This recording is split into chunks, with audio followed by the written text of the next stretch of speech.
what do you think are some of the top lessons that dead people would want to tell us about being bold? I have the data now with reading thousands of obituaries. It isn't what we thought it was.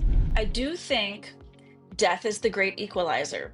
And like we see from things like The Moth and Humans of New York, I Yeah. think people crave stories of the non famous, the non quote unquote accomplished, who are maybe even damaged or who have had really unfortunate chapters in their lives.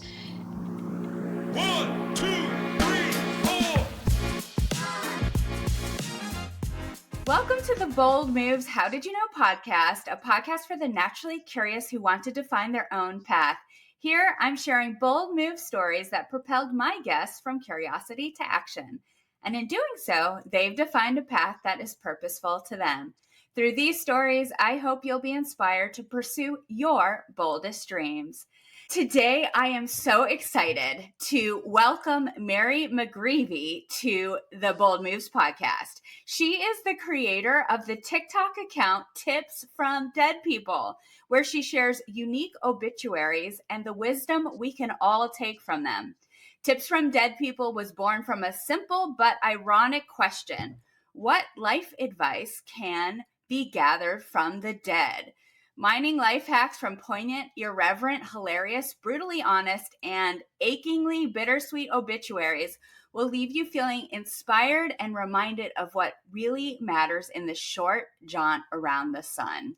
Mary has a master's degree in public policy and a career as a video producer director, but her everyday obituary reading hobby has pulled her into a new and wonderful chapter of public speaking, writing, and helping people remember that the little things in life are, in fact, the big things.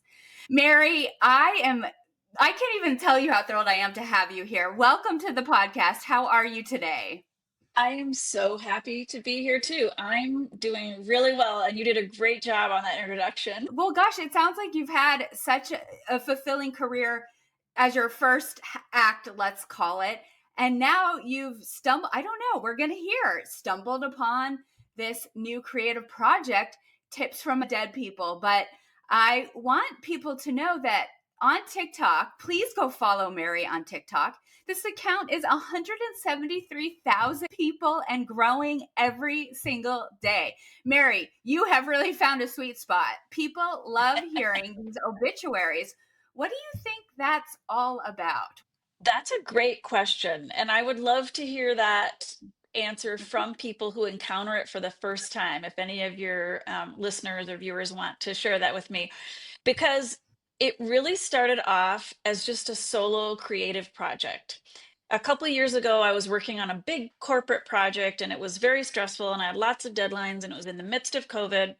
And I had this folder of obituaries that I'd collected over the years.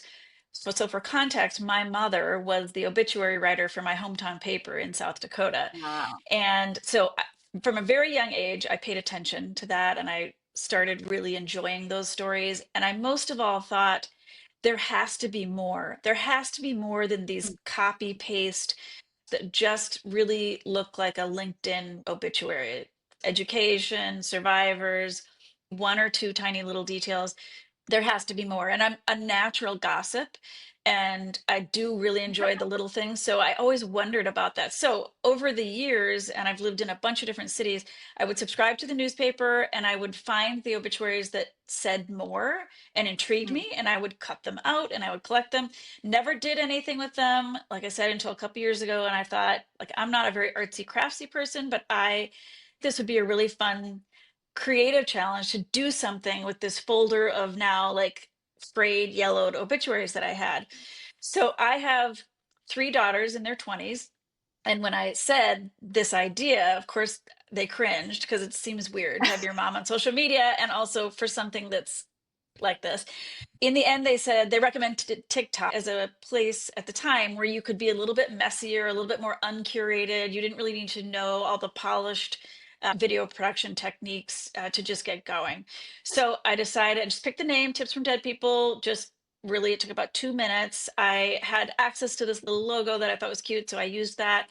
And then I just started reading little clips of obituaries, and I thought the value of this is I want to say why I chose that story, what it meant to me, what little life tip or hack I could pull from this person's life. And I filtered it by these are not famous people. I'm Mhm. interested as, in general history of famous people, but for this Yeah. account, it's not famous people.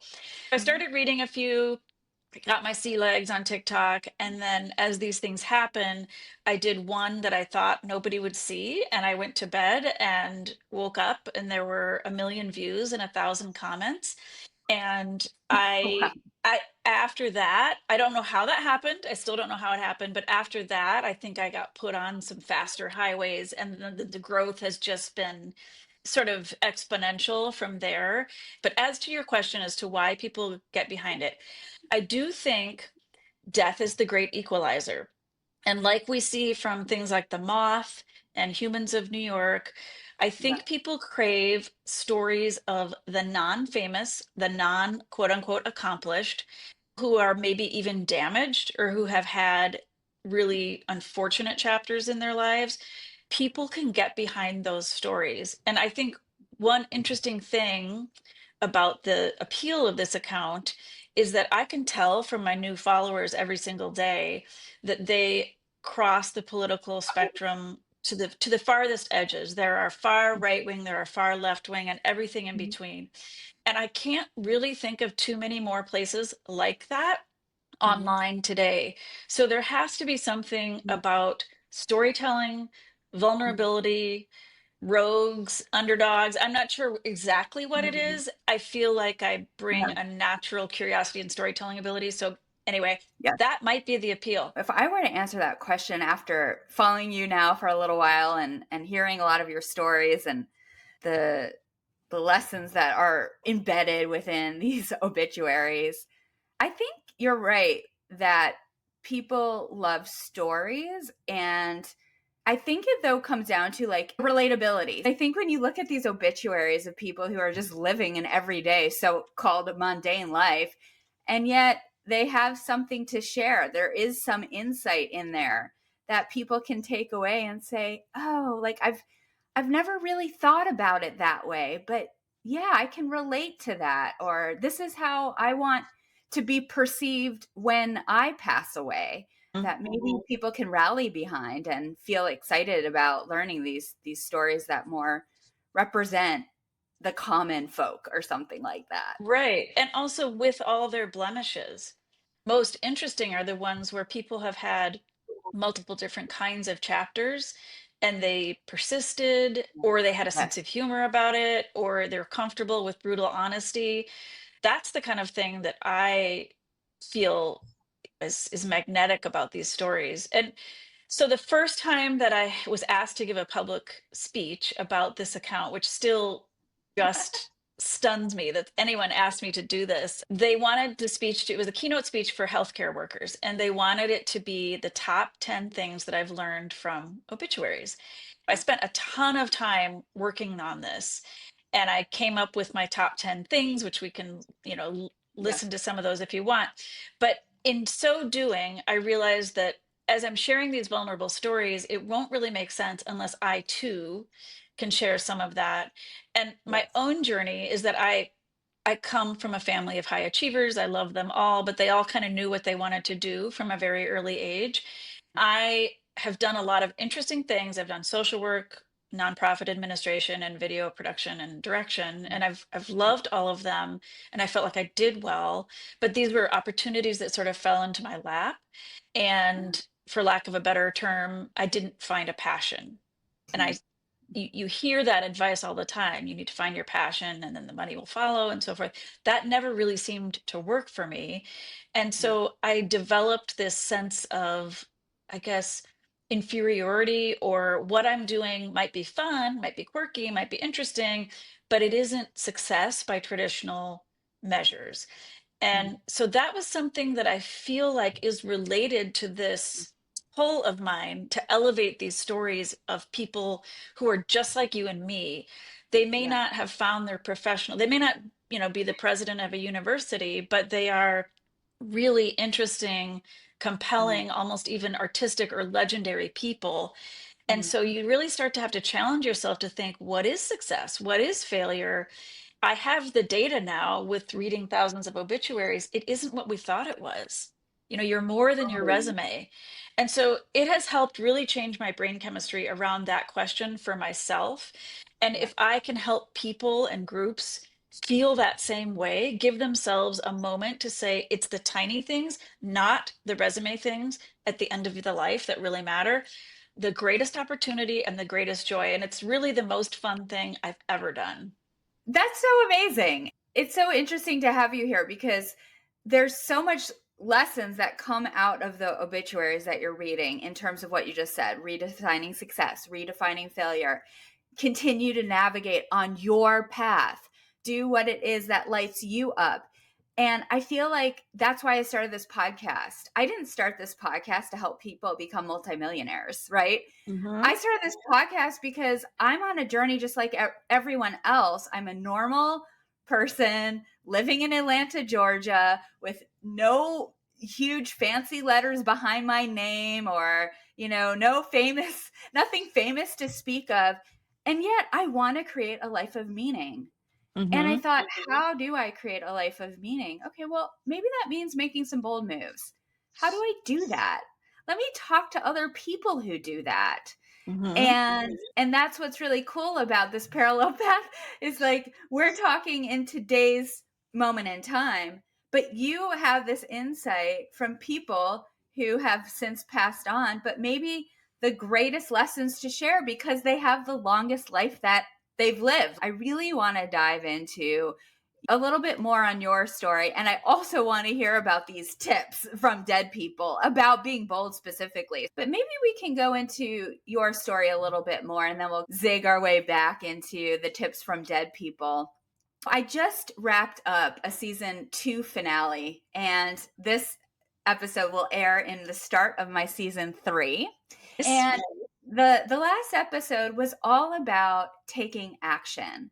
We can sit in the procrastination, we can sit with the planning, we can think about it constantly, but if we don't do something, obviously, a bold move is never going to happen. So, can you just share a little bit more about how you just started doing it? I know you said you had this idea for the TikTok with your daughters, but what prompted it? What was the kind of motivation behind it? I have worked with a woman who's a life coach for a long time and so smart, and I highly recommend it to anybody and everybody. She's not someone who's going to be like, here's how to network, give us a spreadsheet of all your networking efforts. That wasn't the stage that I was in life. It was more like, can you access the things that you thought were meaningful as a young person and that you gave up because you thought you might fail at them? Let's pull back and try to find those things again.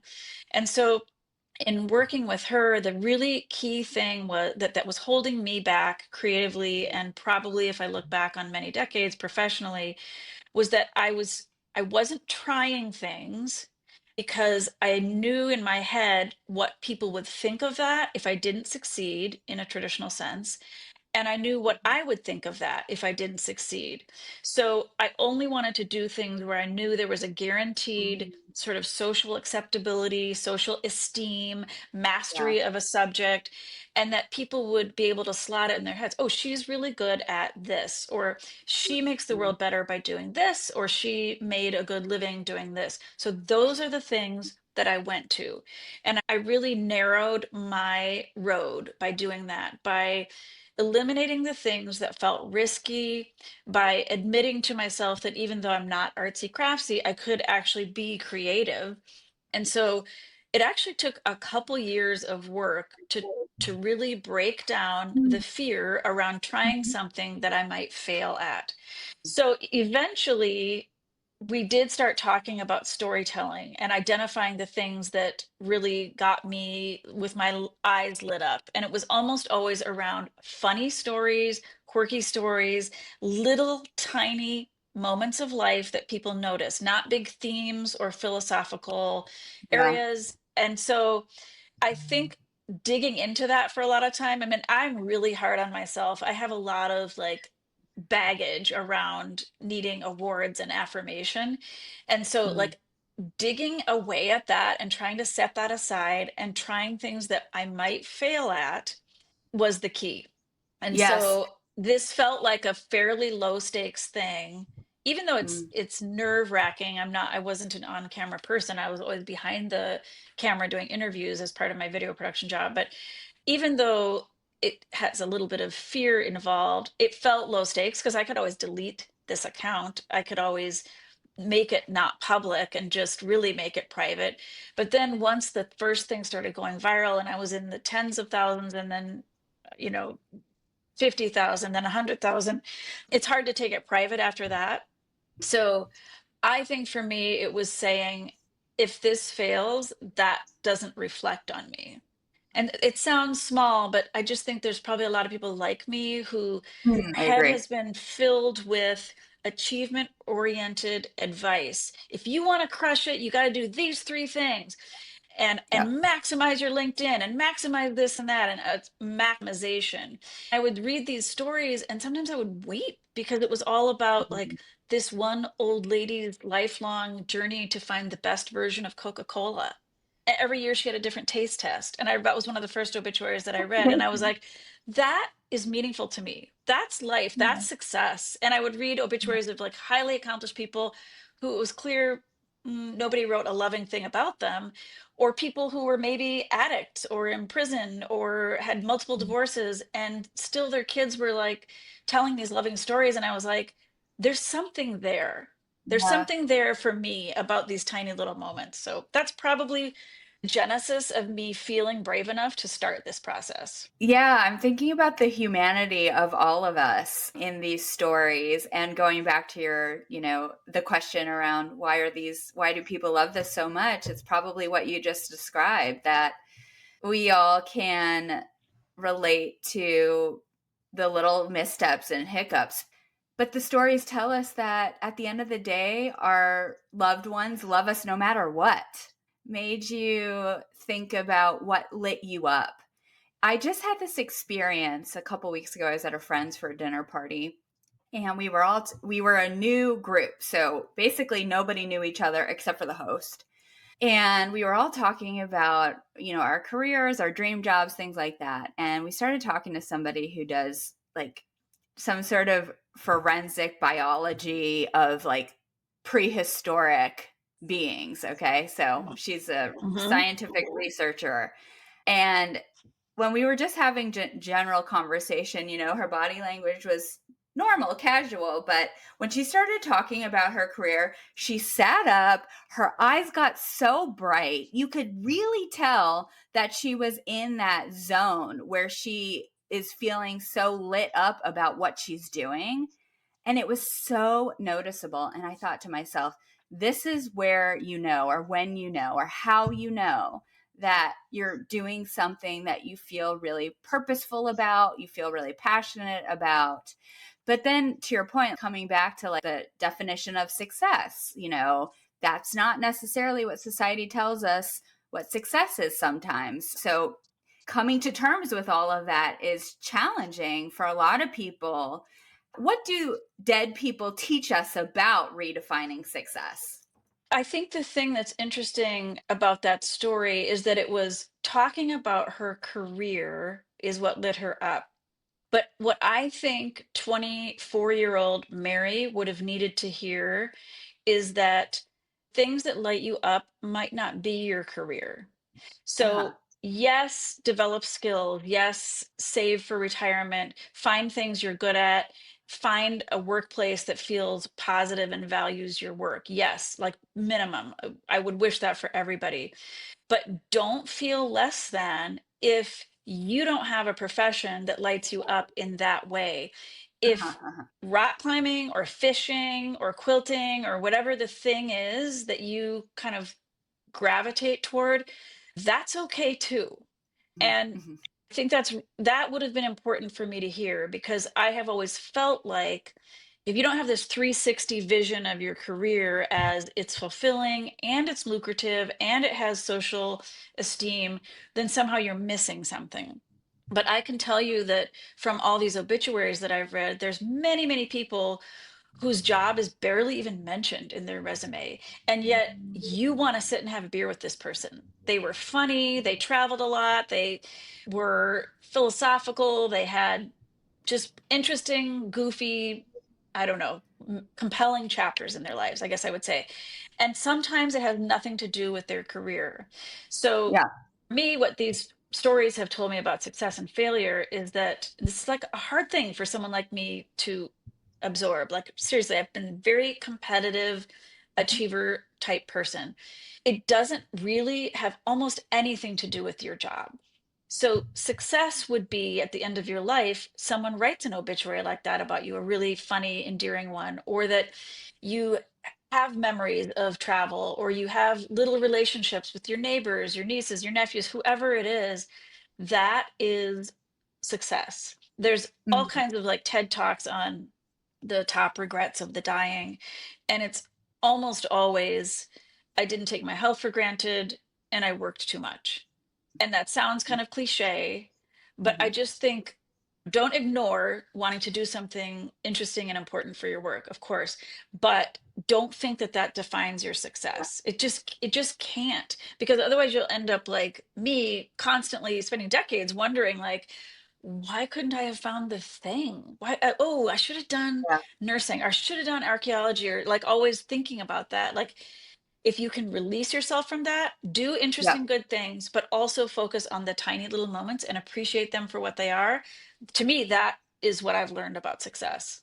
That's so helpful. I agree with you. I think people are trained to be achievement oriented, and that comes with a lot of baggage. It can mean so many different things for so many people, and it can actually take you kind of in a different direction than, feeling good about what you're doing and how you're proceeding in life. I mean, if you're constantly striving, don't you think that can put you on a hamster wheel? But I think if you look at the full wheel of your life, career is one bucket, but you've got health, relationships, you've got your personal interests, you've got your community. And so what are you doing in all of those other buckets to Right. create this of full life, as they say? It can't, if you're 90% in career, maybe that's what's leading to some unfulfillment. Yeah, absolutely. And what are you making time for? I have a friend who went to Yale and after a lot of like high level consulting work decided that she wanted to teach yoga, and she's loving it, but listen to the way she talks about it to other people and there is still that little edge of, I'm not using my Yale degree and my connections and my mastery in business to its Right. fullest extent. So I kind of have to be a little bit defensive about that and justify that. Now, everyone on the outside says, "No, great, do what you want to do," Yeah. and that's amazing. But when you're raised in an ecosystem of like, will the thing that you do appear in the New York Times? That's it's a little bit difficult to shed, even for people who are in Totally. like centered professions like yoga. Yeah, it does take a lot of internal work, I would say, that you have to Hmm. scrape away those identities that maybe have been put on you by society, by other expectations, and figure out and come Hmm. back to your core self, right? Hmm. What does your core self actually tell you about what you need and who you are?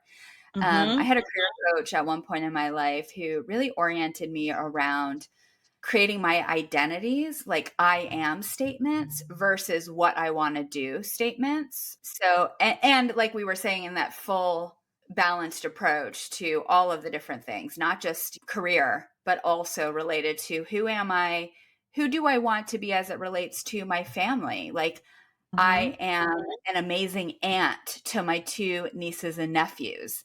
And then I get to think about, well, what does it mean if I want to be an amazing aunt, right? Hmm. And then I can start thinking about, oh, that means like we go out once a month, right? Or I get to celebrate their birthdays in the biggest way.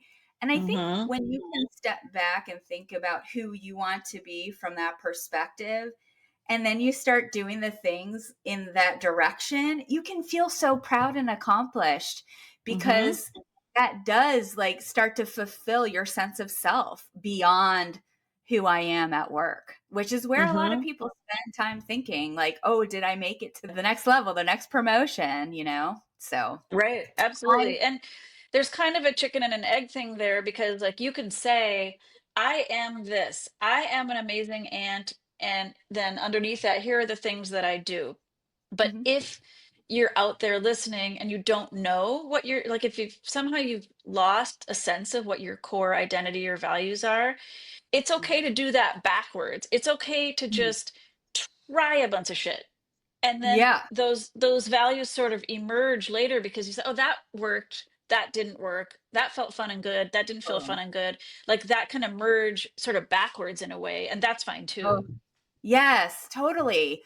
Sometimes we don't even know what we like until we try it. Unless Hmm. I have exposure to something or I'm intimately familiar with it through, you know, whatever other experience, I'm probably not going to know if I like it or not. For example, this is so a little stupid example, but I went skydiving when I was 25. I said to my boyfriend at the time, I said, I think I want to go skydiving. Like, this is a random thing I said to him at one Hmm. point.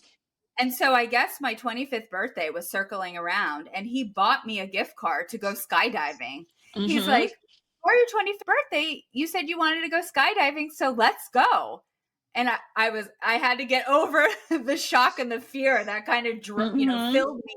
And I was like, okay, I'm going to try it. Right. And so got into this small, I'll never forget it, got into this small little plane with one seat in the middle of this plane, so you like six people straddled it as you're going up, and then they swing the door open and I'm strapped to this person who's littler than me, and like 3 2 and we're out the plane, so doing backflips, and then I'm free falling with the wind in Wow. my face, and I'm thinking to myself, oh my God, please open that parachute. When is that parachute going to open? The whole time for the 45 seconds of just free fall, I'm thinking, when is this parachute going to open? Then it opens, and instead of enjoying the view, Mary, I got nauseous and I just had so much vertigo. And then when we hit the ground, I was like, oh my gosh, I am just so glad we are on the ground. I do not ever want to do that again. So, so going to your point, right? Sometimes you have to try, you think you might like something, you just got to try it. And then you Right. kind of back your way into, okay, that was for me or that wasn't. Absolutely. And actually that's on still on my bucket list, and now I'm not sure, but I think it is still on my bucket list to try. Yeah, I had that experience recently. I Not slightly different, but I had a friend who took a trip to Croatia, and the theme of it was like a guided trip, and the theme of it was swimming from island to island along the coast there, and a very modest Yes. amount of swimming every day, but that was it. You went from island to island in this beautiful coastline. And when I heard that, I was like, that's for me. That sounds exactly what I would like to do. I'm not an especially strong swimmer, but I can swim. And I think that would be a great challenge. And then I started to imagine a swimsuit. And then I went on the web page and looked at the pictures, and people looked what I perceived to be different than me. Like they looked really super fit and everything. And I thought, maybe that isn't for me. And can you Oh. imagine, like, Mm. my future, the person who writes my obituary, whether it's me or someone else, she skipped a trip to swim in the crystal blue waters off the coast of Croatia because she didn't really like how she looked in a swimsuit. Like, if you Perspective. are fearful about trying things, we need to just get over that. It's Yeah. a tragedy for us. No one else will care, but it's a tragedy for us that we would consider not doing something because of Yeah. these societal trivial things. So I'm working on it, but Oh, I great. I can Yeah. relate to that experience. Great example. I'm so glad you shared that because, the doing things because you think it's going to be perceived well, or the other side of that, which is not doing things because you don't like how that's going to look or what message that might send. Again, tune into the fact, are you doing that because of other people, or are you doing it for yourself? If you are doing things because of other people saying you should or you shouldn't, that's the moment I think you have to kind of reel it back and think a little bit harder about why are you doing it, or why aren't you doing it. I want to get into these tips from dead people about being bold, Mary. Okay. So, first of all, how many obituaries do you think you've read in your life? Ooh, definitely in the thousands. And starting Hmm. from when you were a little girl, right? With your mom Hmm. had the career in obituary writing and you started collecting them. So now accumulated over 1,000. There's a lot of lessons that you can learn as a result of reading 1,000 obituaries. So, Hmm. what do you think are some of the top lessons that dead people would want to tell us about being bold? Hmm. Okay, I don't have everything at the tip of my head, but the ones that always come up, especially when I'm doing speaking to groups, is the little things in life are the big things. That's the number one, kind of the umbrella one. Like, if you think that it's really about the mark you make on the world and you get sidelined by that, thinking that you're not a successful person, fear not. It's the tiniest things in the world end up being the big things. And that is like a commonality that people have at the end of life. And again, like, I have this data now. I'm not a social scientist, but I have this data of all these stories, and it's almost an ironclad thing. One is, you are more than your worst chapter.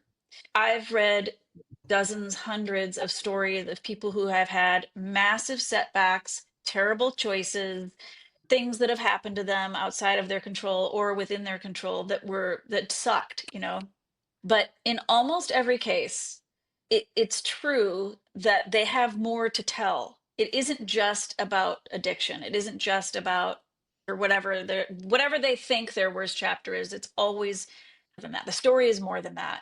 And it should be for everybody. And I say no exceptions. Everybody has an interesting story, no exceptions. Yeah. Let's see. Another one is there's always the next chapter, which is kind of related.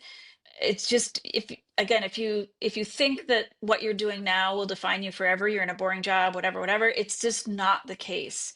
When you look at these stories from the end, the finale, instead of the middle point or the beginning point, you can see clearly that there were multiple chapters that people never could have planned for when they were 18. I would say that humor goes a long way toward healing people's grief. I'm not sure how that relates to bold moves, but I think it's an important thing to say, because etiquette wise, we really believe that telling stories at the end of life should be Yeah. serious and reverential, and you should mention people's foibles or their vulnerabilities. But when you read a funny obituary, it's cathartic, and that's the kind of thing that their family would go to in their deepest, darkest nights of grief. What am I going to go to remember my special person? It's that. It's not the airbrushed white template that you find so often. I have read obituaries that I would consider savage, like scorched earth. Mm. The world was a better place without them. So I always say, as a tip too, like, squash your beefs if you can. Like, Mm. that's something that feels kind of important. Unless you want this kind of scorched earth obituary, try to mend fences as best you can before you Sure. die. And then I think another one that we just sort of already touched on was, don't not try things because you think you might fail. Like, I'll read obituaries for people who dabble in all bunch of different hobbies and so forth, and I don't think of them as a failure. So why would we think about that of ourselves? Why would we let that prevent us from trying things? So that one probably relates most to the bold moves, because when women especially, but when people think about making a bold move, you do feel sort of boxed in by what people are going to say, expectations. Can Mhm. I make money on this? Are people Yeah. going to think I'm a goof for doing it? So you could take advice from these obituaries and set that fear aside and really just try stuff and iterate it with all its flaws. Then I think that would be a huge tip. And coming back to how does humor apply to bold moves, you have to have humor making bold moves, because it's serious work sometimes making a bold move. It's really intense. It can feel uncomfortable more times than it feels comfortable. And you have to find the humor. Otherwise, you're just going to burn out, I feel like. So if you can Hmm. come back to the message that you said, we're just trying it. We're not fearing failure. This is just an experiment. And finding the humor when maybe you mess up, or in the everyday of it, like this is fun and this is a little funny thing that happened in the day. I think Hmm. that keeps you going on your bold move longer than maybe if you're just so gripping of the outcome. And that's what Hmm. I've learned a lot Yes, in this exactly, exactly. this bold moves journey of mine, is trying as much as I can to disconnect from the outcome of the bold move.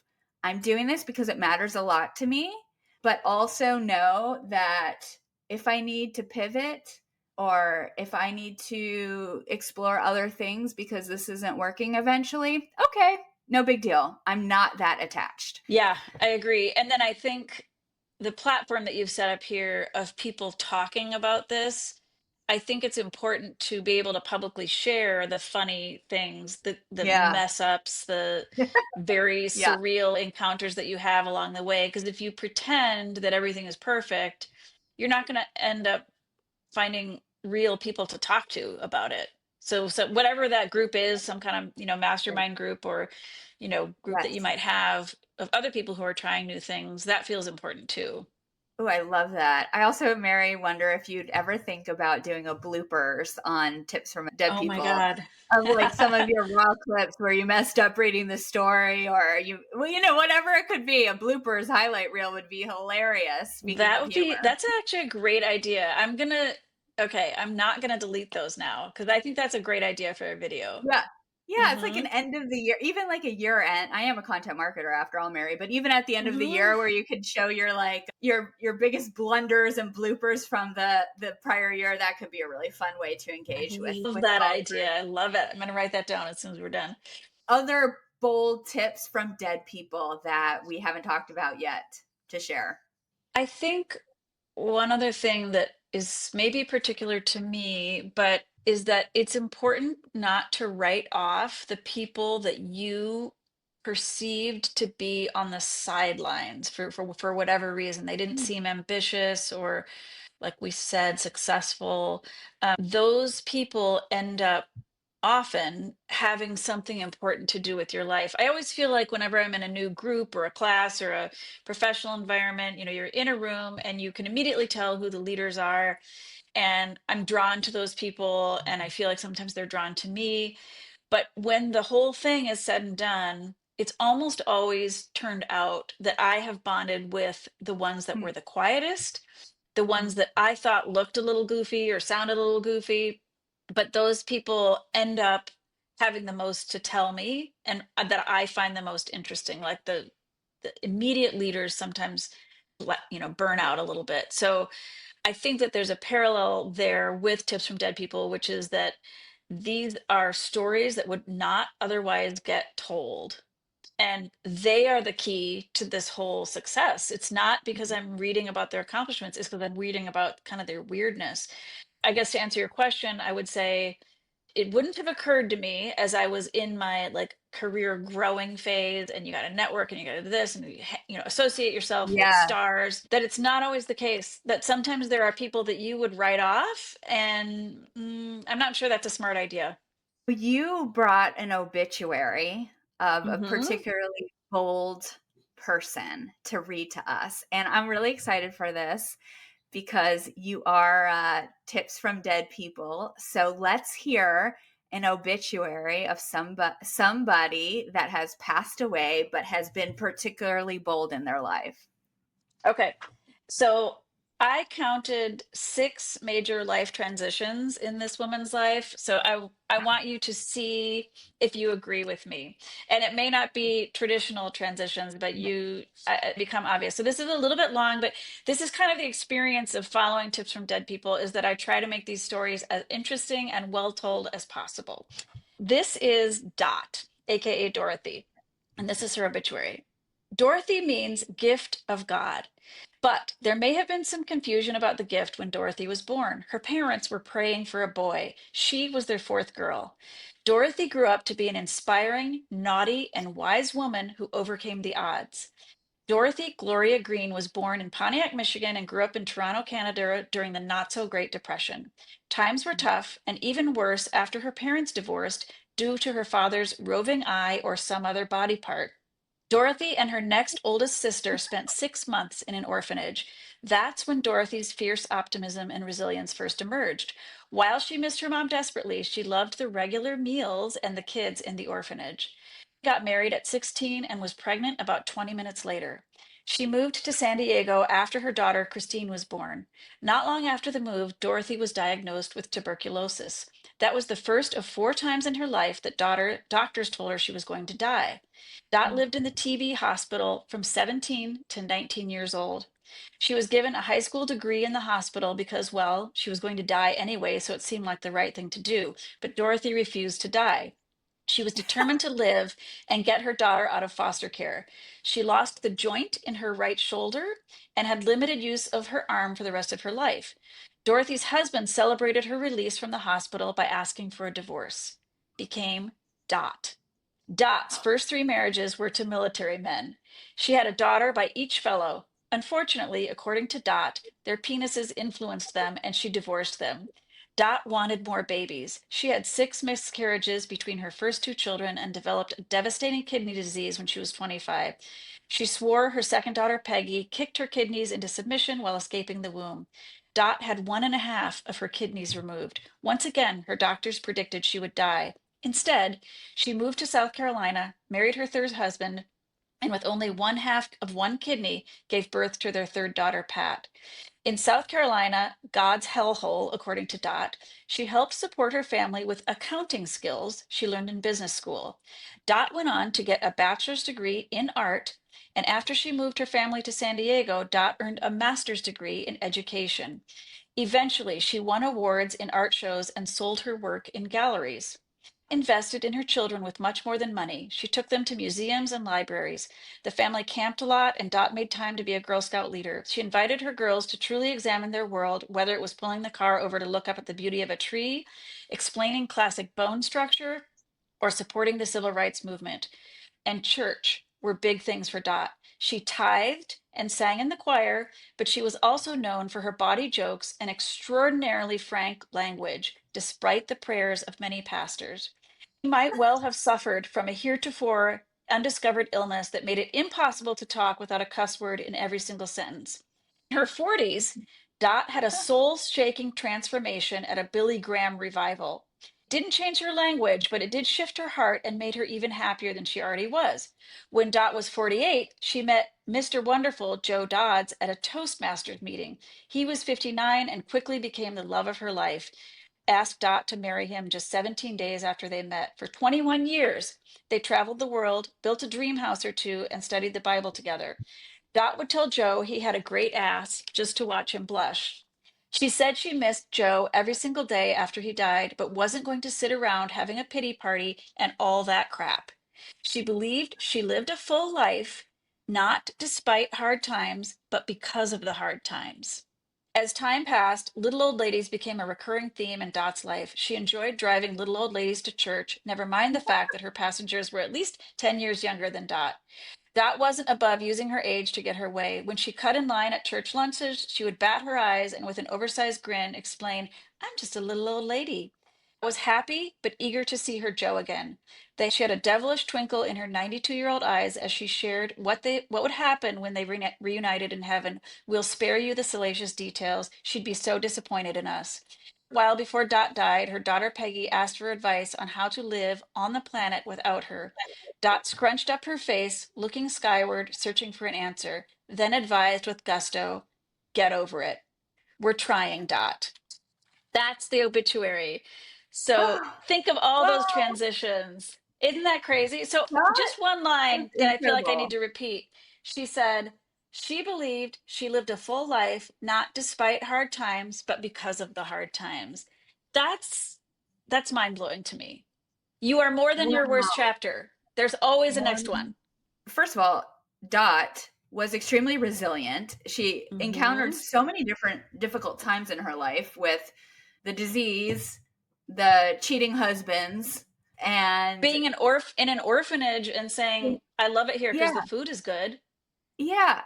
And yet she was I was reading between the lines as you were saying that, and I was like, the openness to experience, the curiosity for what's next really seems like it kept her motivated and excited about living. And I think that has so many different ties into being bold. Is the Mm-hmm. curiosity is a huge one. That's why in my intro for the show I say the curiosity propels you from an idea to action because you really want to see what can happen. How is the story going to play out?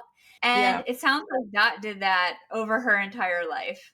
Yeah, I could imagine that anybody who met her as a 16-year-old mom would have discounted the fact that she had an artistic brain, and Yeah, and later on in life would be able to produce totally. art that was shown in galleries. I mean, this is Wow. someone that you would have written off as basically a non-productive member of society. Gosh, how fun is that? Oh, thank you for Hmm. sharing that, Oh, Mary. it's Oh, my I'm so pleasure. glad we were able to bring what you do on the account to life a little bit here on the podcast. I am curious if you have thought about your obituary and what you would want it to say. And does it drive you thinking in that way about how to live your life? I get that question sometimes in the comment section on TikTok, like, have you started writing your own obituary? Because sometimes I'll share self-written ones. I feel like I think I would probably want to write my own. I haven't started it yet, but I need to. Like, I need to just open a note on my phone and put in little bullet points and then share that with my kids so that if I don't get a chance to write my own obituary, they could Uh-huh. pick up the gist of it. But honestly, I would be happy if all that was said about me is that I noticed the little things that other people Mm, glossed over, mm. that I brought attention to the smallest moments in life. And if that's all that someone said about me, plus she liked to tap dance and eat Pringles, I mean, that's me, that's a full obituary. Number one, I need to work on it. But number two, if that's all it said, I would be thrilled. Does thinking about Oh yeah. your obituary drive how you live your life? It does now. I would not have said that 15 years ago, but I think it does now because I want to show my kids that I'm doing the things that I say other people should do. Not stressing too much about the future and just really like being in the moment whenever I possibly can. So I do think about that stuff. I want to set a good example, and I also want to like keep hammering it into my own head so Yeah. you don't have to be as anxious about the future.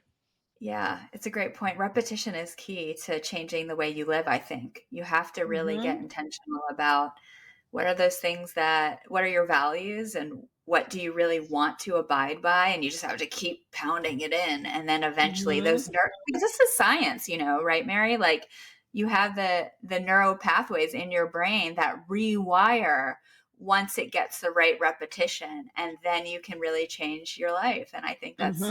really incredible. This has been one of my more interesting conversations. I'm so glad.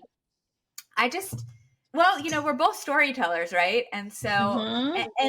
and that's really why I started this podcast. I wanted a place, a space where people could learn from each other and understand that we are all just doing the best we can and we're making bold moves to live life according to our own story. So, thank you for being here. But my final question is what do you know today about being bold that you wish you would have known earlier on? I think for me, the answer to that is that you don't need to have the answer before you start. Like there, maybe related to your skydiving, there's a little bit of a leap of faith involved. If someone had told like and again the 24-year-old me that just trying things and not worrying about the end result or how that's going to look on paper would be the key to ultimately finding the things that make meaning for you, that would have blown my mind. I didn't feel like I had permission to do things that were Yeah. outside of a traditional achievement box. And I feel like actually your podcast is giving that essential permission, because if they're listening and they're on the fence about whether to make a change, I mean, what you're saying is giving people permission to try little things. Doesn't have to be a huge change yet, or it could be a huge change, Mhm. but it really, we, those of us on these pilgrims that we all are, we're giving each other permission to try, to fail, and to figure things out as we go, and to not know the answers in advance. Thank you so much for being here, Mary. Such an honor to interview you about everything you've learned from reading these obituaries for so many different years.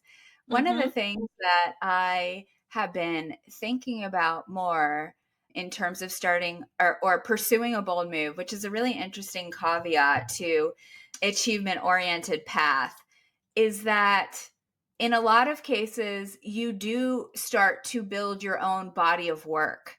And I feel like I've done that now because I've had so many different, I think I'm up to 45 episodes of the podcast.